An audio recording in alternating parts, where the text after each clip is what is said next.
Je vous aime. Je vous aime tous. Alors je vais vous tuer. La critique!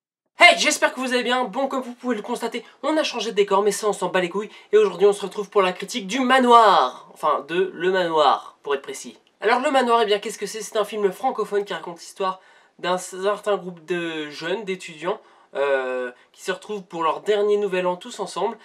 Et ce, dans un manoir en Belgique. Sauf que ce manoir, c'est un peu spécial, c'est-à-dire qu'il s'y est passé des trucs dedans. Et du coup il va encore s'y passer des choses. Et certains membres de ces étudiants vont mourir. Voire la quasi-totalité. Je dis bien la quasi-totalité parce que ce n'est pas toute la totalité. Du coup il y aura quelques survivants qui pourront ainsi donc raconter cette histoire. Alors faut savoir que du coup chaque personnage de cette histoire est un petit peu atypique. Puisqu'on retrouve un jeune qui veut devenir acteur à Hollywood. On en retrouve un jeune drogué, voilà, quoi dire de plus, qui invente toujours de nouvelles drogues et tout ça, et qui est un peu farfelu. On retrouve un jeune coincé, une fille très, très carrée, très maniaque sur les bords, avec son copain qui la suit tout le temps. Et un petit truc qui va faire que, en fait, c'est elle qui suit, mais enfin, vous allez comprendre quand vous allez voir la fin, puisque c'est un truc principal du film quand même, donc je peux pas tout vous dire, tout vous spoiler. Et puis voilà, donc on a une gonzesse qui veut devenir hôtesse de l'air, dont son ex est encore là parce qu'ils sont quand même potes. Enfin bon, c'est un peu compliqué tout ça, voilà. Mais voilà, un certain nombre de jeunes qui baisent ou ne baissent pas entre eux, ça on s'en moque. Quoi qu'on s'en moque pas tant que ça, parce que finalement ça apporte des scènes plutôt drôles. Et donc ces jeunes se retrouvent bloqués dans ce fameux manoir où ils vont certainement mourir. Alors le genre de ce film est un peu particulier, puisque techniquement il se rapprocherait du genre d'horreur, sauf que c'est pas vraiment de l'horreur. Il se rapprocherait de la comédie alors, mais c'est pas vraiment de la comédie. Du coup, enfin, si c'est de la comédie, mais je le qualifie. Mais vu qu'il veut apporter une ambiance d'horreur, je le qualifierais de comédie d'horreur. Voilà, un petit peu à la façon des Scary Movie ou des trucs comme ça. Sauf que c'est pas totalement pareil. Donc voilà, ça a une patte très française, j'ai envie de vous dire. Et donc le genre, j'ai hésité entre appeler enfin dire que ce film était une parodie d'horreur, mais finalement c'est pas, ouais, ça correspond mieux à une comédie d'horreur.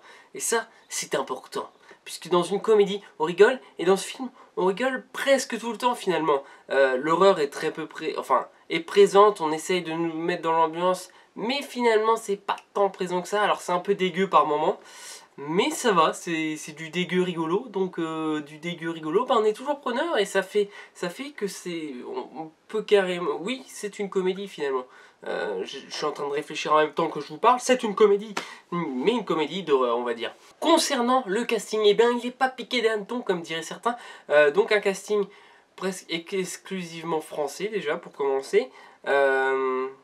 En même temps, c'est un film francophone français, si je ne m'abuse. Et donc, beaucoup de stars du web, ce qui est pas si étonnant que ça, finalement, puisque il faut savoir que l'un des scénaristes n'est autre que Kemar, Marc Jaroussot, donc, qui a scénarisé une partie de ce film. Il l'a pas réalisé, certes, mais du coup, en l'ayant scénarisé, on peut supposer que du coup, il avait déjà ses personnages dans la tête, qui allait interpréter qui. Et donc, ce qui fait qu'on se retrouve avec Kemar, donc voilà, Natou, Ludovic, Mister V, Vincent Tirel, on a qui d'autre en youtubeur, je suis en train de chercher, Baptiste Lorbert, donc de Bat et Gaël. Et puis après on a d'autres personnes qu'on voit régulièrement sur le net, comme Delphine Baril ou d'autres noms que j'arrive pas à ressortir là maintenant. Mais c'est des gens qu'on retrouve assez souvent sur le net et qui sont bourrés de talent. Et donc ça fait plaisir de les voir au cinéma finalement, ces personnes qui jouent bien. Voilà, on pourrait s'attendre justement, ils sont youtubeurs, ils vont pas bien jouer.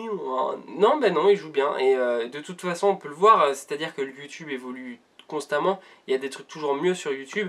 Et donc forcément, c'était sûr que ça allait donner ce que ça a donné.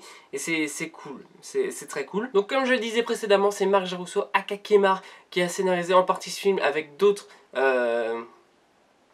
personnes qui l'ont aidé à le scénariser.